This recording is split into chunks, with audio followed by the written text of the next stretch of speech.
I was lying alone in my room when I heard the voice, deep and crackly, coming from beneath my bed. "Hey," the voice called out.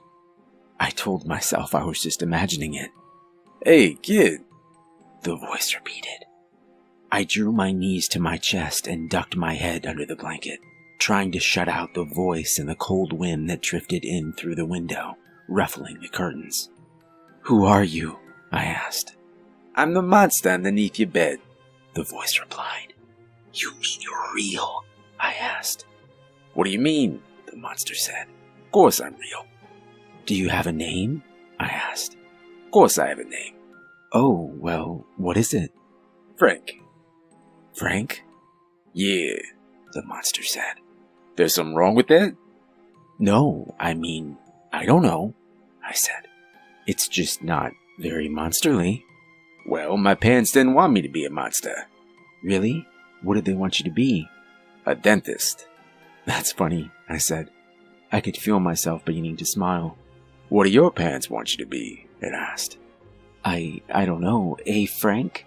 "Yeah." "Aren't you gonna, scare me or something?" "What?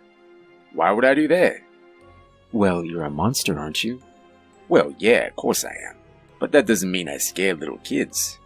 "But I thought that was your job." "It is my job to scare people," he replied. "But only bad people."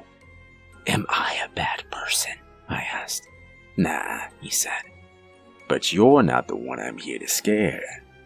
"Who are you here to scare?" I asked.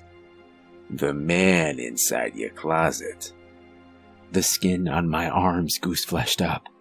I wanted to ask him what he meant, but I fell silent as I heard a rustling coming from the closet. The door creaked open and I could hear soft footsteps padding towards me across the bedroom floor. I didn't dare peek out of my blanket. The footsteps stopped and I could hear heavy breathing next to me. I squeezed my eyes tight. The warm sanctuary of the blanket disappeared as it was yanked off me.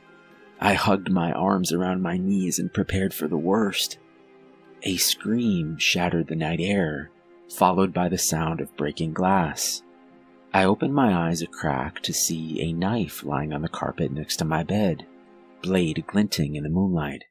My parents rushed into the room and asked me what had happened, but I didn't know what to say, only that someone had been hiding in my closet and they jumped out the window.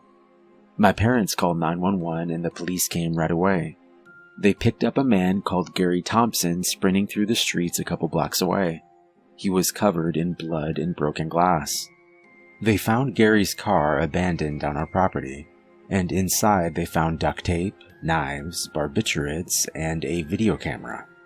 From what I heard, Gary's lawyer employed an insanity defense, and Gary is currently incarcerated in a state mental facility for the criminally insane. I never heard from Frank the Monster again, but the officer who arrested Gary told me that he sleeps on the floor of the facility. He tells the doctors that he's terrified of Frank, the monster under his bed.